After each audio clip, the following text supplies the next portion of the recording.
You're listening to Music Tectonics. Welcome to another episode of Music Tectonics. I'm your host, Dmitri Vietze, the founder and CEO of Rock, Paper, Scissors PR firm. Here at Music Tectonics, we go beneath the surface to talk about music and technology. And today I'm really excited to have a friend and a colleague with me today. Gigi Johnson is here with us from the UCLA Center for Music Innovation, where she's the executive director. She's also the executive director of Marymount Institute and has some other things going on as well. Gigi, so great to have you today. Glad to be here. I have a funny name story. So I have a podcast called Innovating Music, and my faculty chair kept saying he was listening to it, and finally walked up to me and goes, "You pronounce your name Gigi?" And I said, "Yes." He goes, "That's how you introduced yourself in your podcast." Yes. I never knew that. And that was after the podcast had been running for a full year, which told me he didn't listen for a full year, but that's so it's Gigi, like the movie. Got it. My mother loved the movie. All right, good. It's Gigi. Well, it's Dmitri. I've been called many things. And your podcast is great. Love listening to it and love all the work you do. I just remember, I think we met at a South by Southwest and just thought, wow, this is an amazing person who's got her finger on the pulse of a lot of emerging things in music and technology, but also you're such a big thinker. And I thought, we're still early in the Music Tectonics podcast, how fun it would be to have you on and hear what you're thinking about these days. So I'm just excited to have you here. Excellent. I'm a small person and a big thinker. I like that. That's good. I didn't say the small person part. So Gigi, you've been thinking a lot about a new era of the kind of the music industry, the music space, and I thought it would be fun to spend this episode talking a little bit about what you mean by that, where you see things going. It's been part of how we at Rock, Paper, Scissors got into doing PR for music tech companies is just so many new things have been emerging, so much innovation over the last several years, and the Music Tectonics podcast and blog are kind of in that space of sort of seeing that. So I love this idea of how you're defining what's coming and looking forward to the future. Tell me a little bit about what it is that you're sort of looking at and what you see coming for the music industry. Well, I've been hanging out with a lot of people who are looking at these questions, and I tend to ask a lot of questions. The center tends to not be the expert. It tends to be the convener of the questions. What should we be asking to have a better future life? We look at how technology impacts the social systems around music, how we create, collaborate, etc. And so a lot of people have been looking at the lens of, and I know you and I were talking about how you label stuff like this, but Music 3.0. There's been a great book on this. Vicki Nauman did a whole thing in Rethink Music's blog last year about it. And she and I and some other great folks at South by Southwest in March 2019 are going to be doing a session on Music 3.0. Glibly put, I'm looking at Music 4.0. So I lived through Web 2.0, going to read, write, internet, where you weren't just putting out a publishing thing, you're having a two-way interaction. And there's a lot of conversation now, including things Vicky's doing, including the report that NYU just put out, along with the RIAA, looking at how the backside of the music industry has had to really rethink itself as we are now 75% streaming in the US as to recorded music revenue. What's the back end of the business look like to deal with all of this? And I think those are great conversations. The conversation I'm having, though, is what is the ongoing increasing complexity in a world of artificial intelligence, machine learning, where the data is now the king. We are the product. What happens in things like live performance? How do we think about the jobs that are going to be existing in the music industry at companies if we're going to be having all these predictive models that are based on all these really rich, gigantic data sets? Who's going to control power in the industry if large companies are the ones investing in all of these big systems things? How does a small venue operator thrive and survive? And so we're kind of looking at the, being glib about it, the 4.0 questions, the how do we be intentional about the future direction and not have it come hit us upside the head because the technology is seeming to be predetermined to be heading in a specific direction. Wow, there is a lot to unpack there. And we're kind of starting with pieces of it. So the podcast is one of my great excuses for having great conversations with people on these topics. But we're also looking at this specifically in terms of live performance as one of our lenses this year. And 2 years ago, I went to South by and listened to several different panels about music cities. And some of them knew each other, but they were having kind of parallel but different conversations about how the economics of live performance was changing pretty dramatically. And in some cities, massive decline, a significant double digit percentage decline in venues. And there's been a lot of great continuing work. Taking a look at, does a city need a night mayor? Do you need to have all sorts of proactive public policies? And the question that I really came to is, how is streaming impacting all of this?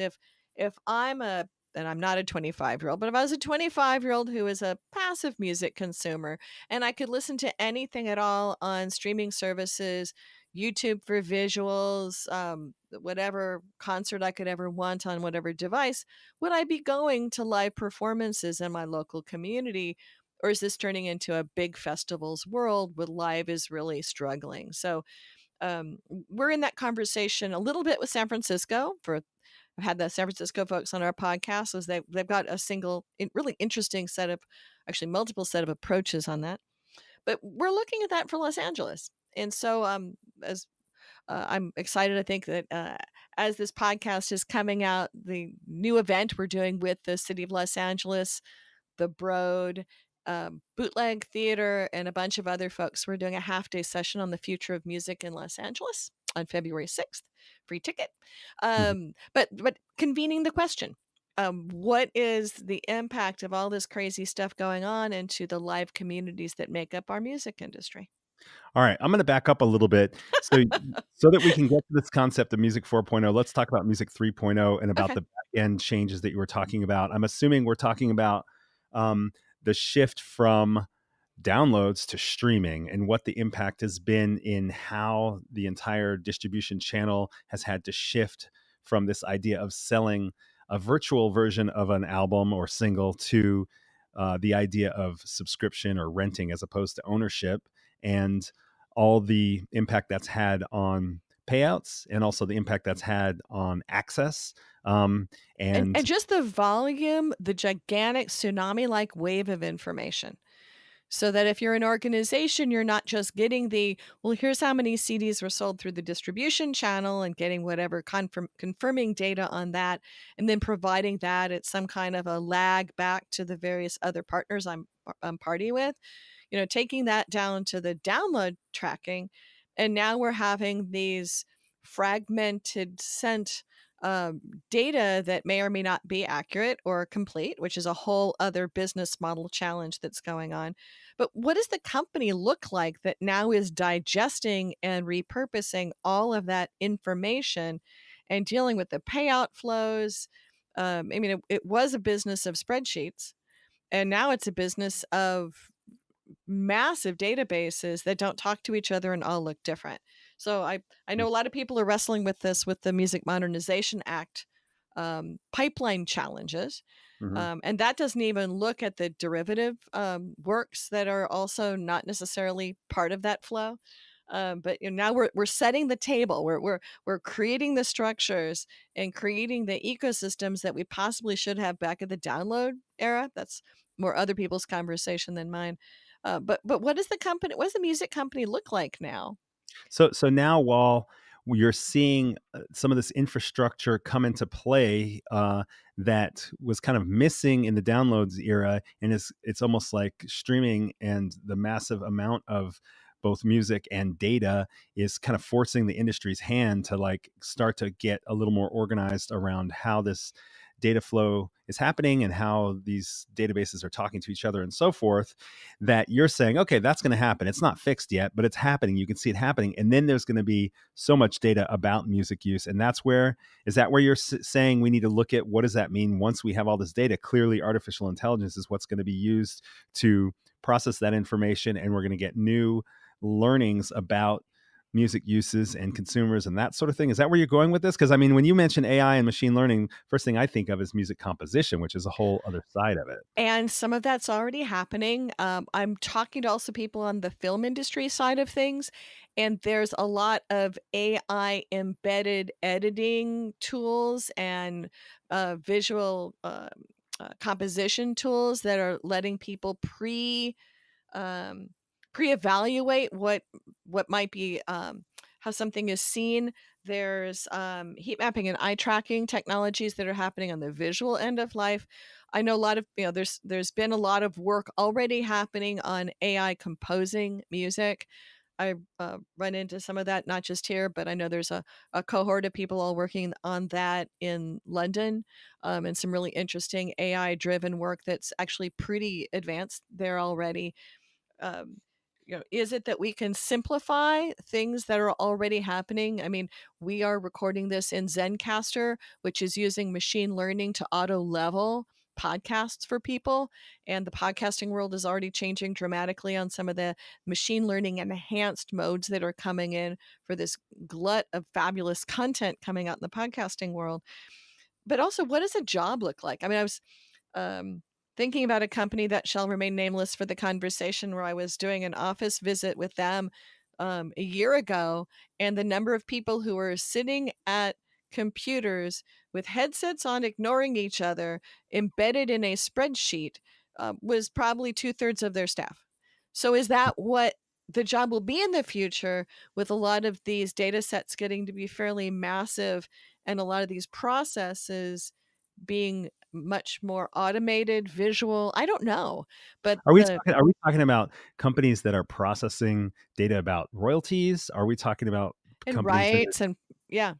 right, right. So it's more on that. It's more on that kind of like how do we manage? So once this streaming marketplace is happening, how do you actually manage the exchange of commerce and licensing and that sort of thing? And what are your people going to do with their time? Is this going to be a great amplification of your average job in a music company? And so that people now need to reskill to understand how data visualization works, or that this will be, like digital was, I'm in the digital team, that you're going to have people that are going to be the ones taking care of all this great digital information flow. And then you'll have the equivalent of people who need their secretary to print out their emails. Um, and is it, as we already have had, a whole, I wouldn't say tier, but a whole generation of new companies have come up to be the new middlemen, to create the new engaged, frictionless services who move all this in between. Mhm. The area where I get concerned, though, and I'm going to way too many AI and machine learning sessions and conferences, is that most of the investment going into this, the companies that have the massive data sets, are some of the same power players who already have a lot of control in the internet era. I mean, investments are massively going in by Google, Amazon, Microsoft, and actually quite a few Chinese companies are spending I was going to say a small fortune, a large fortune investing in some of these AI systems. So is this where we're going to be needing to not just have our data rentable and shareable, but this is going to be where we're going to have to be perpetually renting this information and this access to this information from major companies who will have the control of kind of the meta information about everything going on.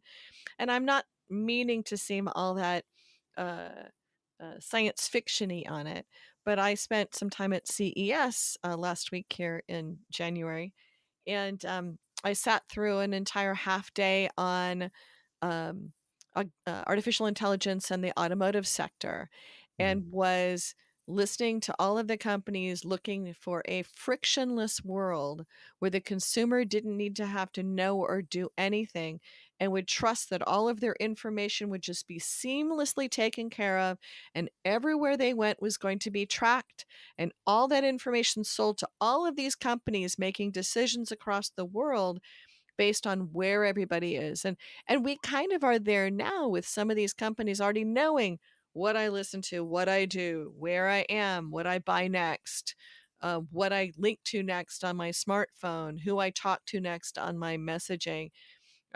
may or may not listen to my, and I'm sounding very conspiratorial in this stuff, Mm. but this is already in many ways happening in a lot of these services and systems. What happens in a very um, augmented intelligence led music world? Who owns all this data? Who's able to digest it? And who gets the benefit of it?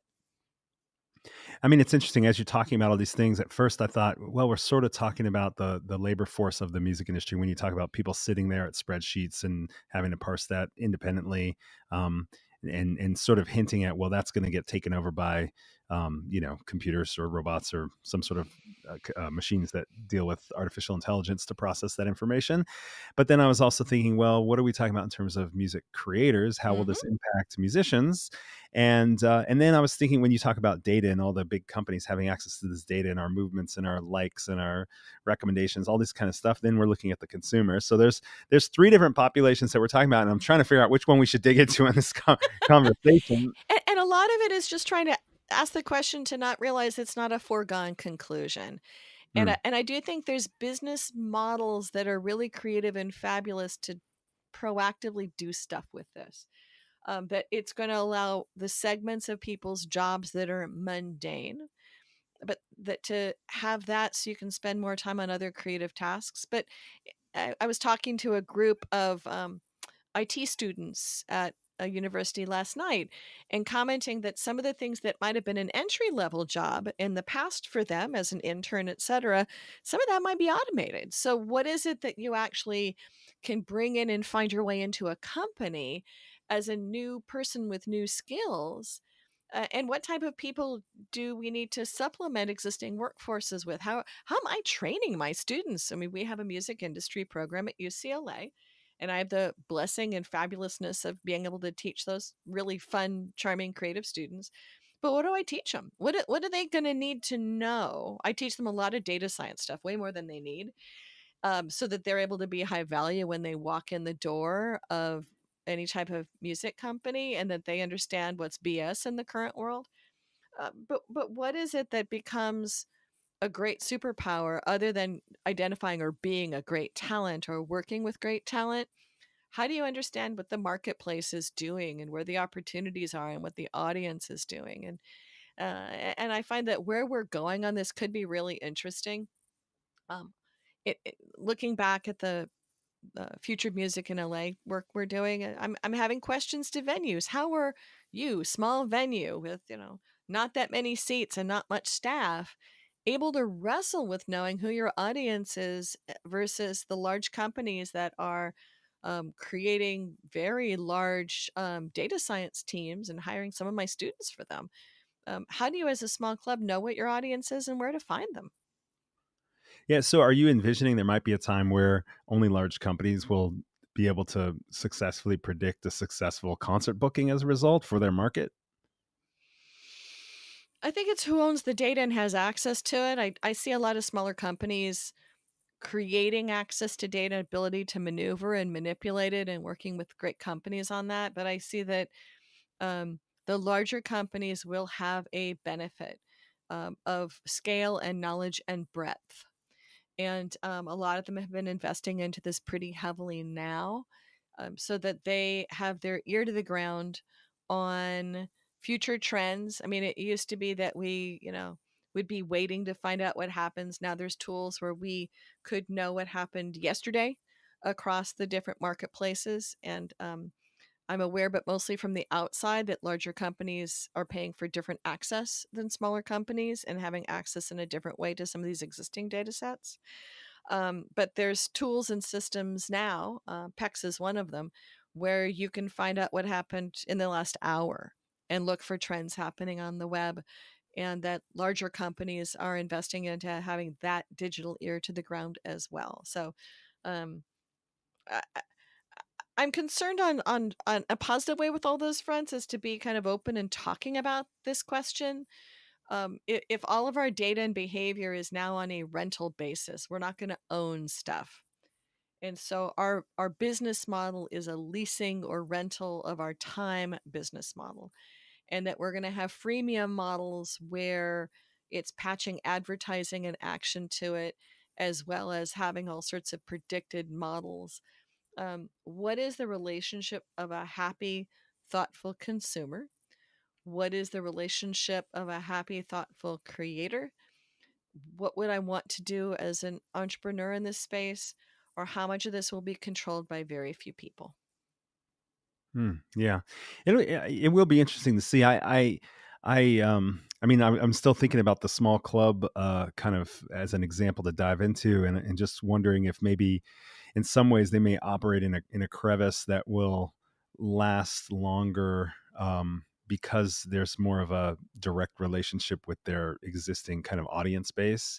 That a lot of clubs will be specific, especially smaller clubs, will be specific to a a certain style of music or a scene of some sort, and that they may be listening to other indicators, about kind of what music is emerging, what's going to connect with their audience, and so forth. And then, of course, maybe more tech savvy ones are going to be looking to read signals from social media networks where they can kind of geo target their own local market. And in a sense, they're tapping into somebody else's intelligence of some sort, to see like what's going to resonate locally and make guesses about their business risk, because every booking is actually a business risk, right? They're going to put money on the line for the artist and put money on the line for marketing and any overhead for every show they do. So I do wonder if some of that stuff will exist in a crevice, that won't be directly affected immediately anyway, unless we're looking at like large corporate takeovers of all venues and every live performance. And then Well, and I think it makes, sorry to interrupt on the return on this, but what's interesting is what we're kind of seeing with the work we're doing so far. And we're in an early stage in the work we're doing. And music city studies have been done now in quite a few cities across not just North America, but Europe and other places. And what we're seeing is there's a new type of venue that's been growing. There's and LA's been, how you define LA is always interesting, but LA's been actually growing as to clubs and venues. A lot of pop-ups, next generation new venue owners, people who are creating or growing groups of venues that are then working together for marketing. I think there's the opportunity for consortiums or groupings of smaller clubs to be working together, that it's, not dissimilar to what's happening in the restaurant and other businesses where there's all sorts of combining tools to help people make decisions on marketing, booking, other things. But it's getting to be that there's new opportunities coming up to sort of recoagulate the audience and understand them and let them know of what's going on. In Los Angeles, we're having a lot of struggles with our local magazines and newspapers where you used to find out that there were events happening. And instead, we've got whole new groups of online tools that are helping people find things. I think that, just like the streaming side, we're replumbing the live music scene. And I think LA's, and this is the interesting work that we're really still on the front edge of. And we're doing a whole interactive map of music venues in Los Angeles to help with that conversation, um, with one of my fabulous second year computer science students. A lot of this is the fact that the live side isn't talked about much, or if it is, it's the festivals. And what's really happening in terms of growth and incentives and policy issues and all of that, is kind of up for grabs right now, and it's an interesting area to look at. But it's making, I'm seeing folks having to sort of rethink what is the internal plumbing of our business. Who do we work with? How do we get information? How do we expect that our audience finds us? And how do we find the audience that really doesn't know that we exist, or how do we find great artists? And all of that is getting rediscovered. It's kind of intriguing. Yeah, I mean, it'll be interesting to see if the access to the data that you're talking about is kind of, accessible to, players of different sizes. I mean, because that's sort of the picture that could be, uh, seen from this painting of this conversation, is that Yeah. it's really an isolated, you're kind of a powerful group that has access, which then makes it even harder for others to have access to Or that there's an information. economics of access. There's always been an economics of access, but that, are you negotiating data with your distribution deal? Are you getting the data back? that you can actually I mean, you work with a lot of artists as well as technologies. Are your artists that you're working with in marketing getting their data back from all the silos that they're getting their content out in? Yeah, my sense is not, and I think that's part of the your when you talk about music 3.0, that the back end's changed because of the new service. I don't think it's done. It's not. It hasn't gotten there yet. I think there's a lot of market pushes towards transparency, which will continue to hopefully get more data to the artist level or the manager or label publisher level, depending on what kind of team you're talking about.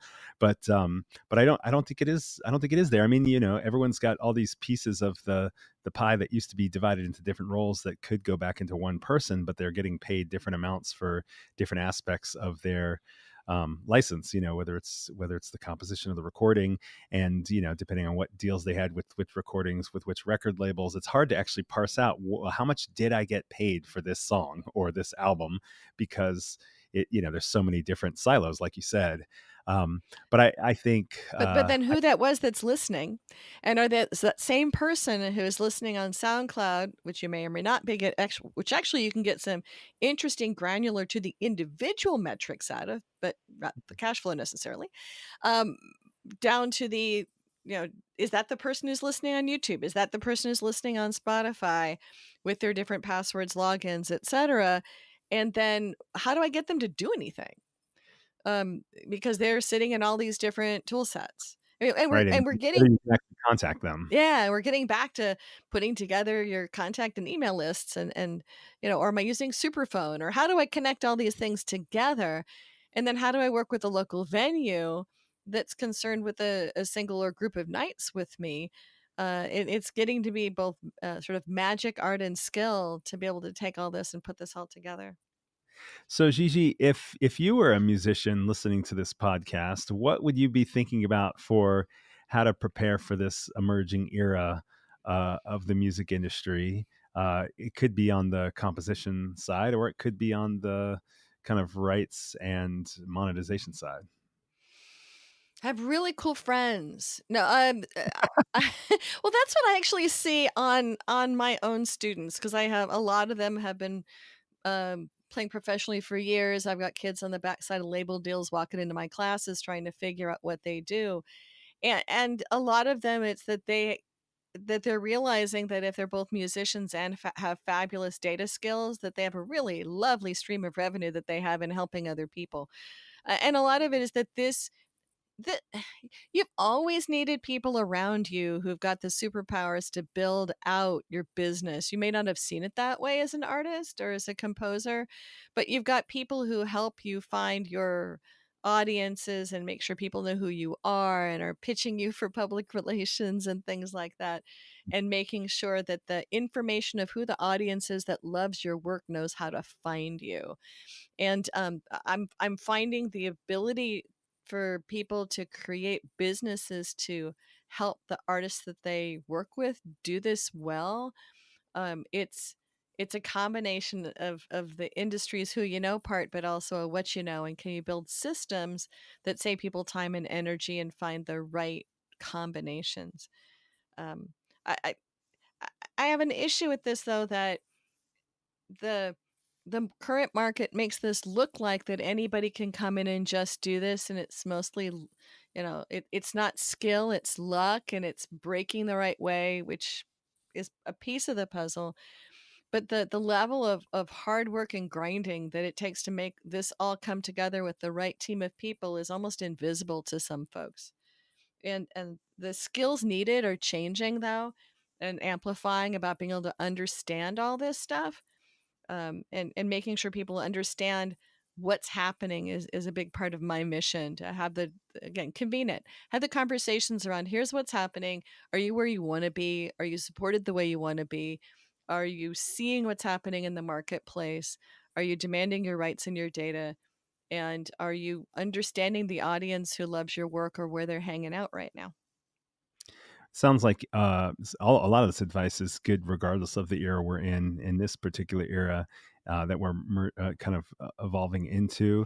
I think the biggest takeaway is that data is going to play a very strong role, and the economies or the economics of data will be interesting to see. So maybe maybe the advice for musicians that are listening is to become familiar with the data surrounding your music and your career, so that as there's shifts in how that data is being used, you can start to understand what the implications are, how to get access to the data, and then maybe what are the tools to analyze and perceive what the data actually means.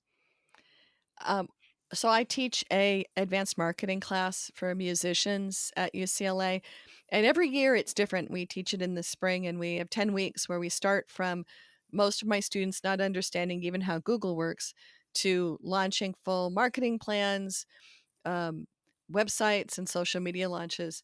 And I'm always surprised by, first of all, how it so changes year over year as to tools that are available. But the fact that you can, if you really want to, like crawl in the backside of SoundCloud Pro and find out every single person who's listening to your songs and approach them with a direct message. And my students will do that sometimes, which just seems so scary, creepy that someone's going to crawl in and tap you on the shoulder and say, I understand that you listened to my song 256 times. What were you thinking about that? But I'm really amazed at then the conversations that they build with the people when they tap them on the digital shoulder, and how much of the opportunity is really tapping people on the digital shoulder to say, hey, I recognize that you love my work and I would love to talk with you about how you found me. And some of that stuff that used to be the sitting down and just talking with the fan, you can do in the digital side, but how this changes so much year over year right now, and how just understanding how to learn the changes and finding people around you who can figure this out if you can't tends to be what I push people at pretty hard. Excellent. Are there any other tools that you're seeing emerging that people that are kind of interested in what's on the cutting edge of how the music industry is operating, whether it's marketing tools? I suspect a lot of them are marketing tools. Are there any things that you're hearing a lot of buzz about that are things that people that are listening might want to check out? There's a lot of tools that have grown over time to get music pre-saved ahead of a Spotify release that people Mm. are leaning on pretty hard right now. I'm still a fan of Chartmetric in being able to look at patterns in what how various playlists are going, and I know that's still in its startup mode as it's moving forward.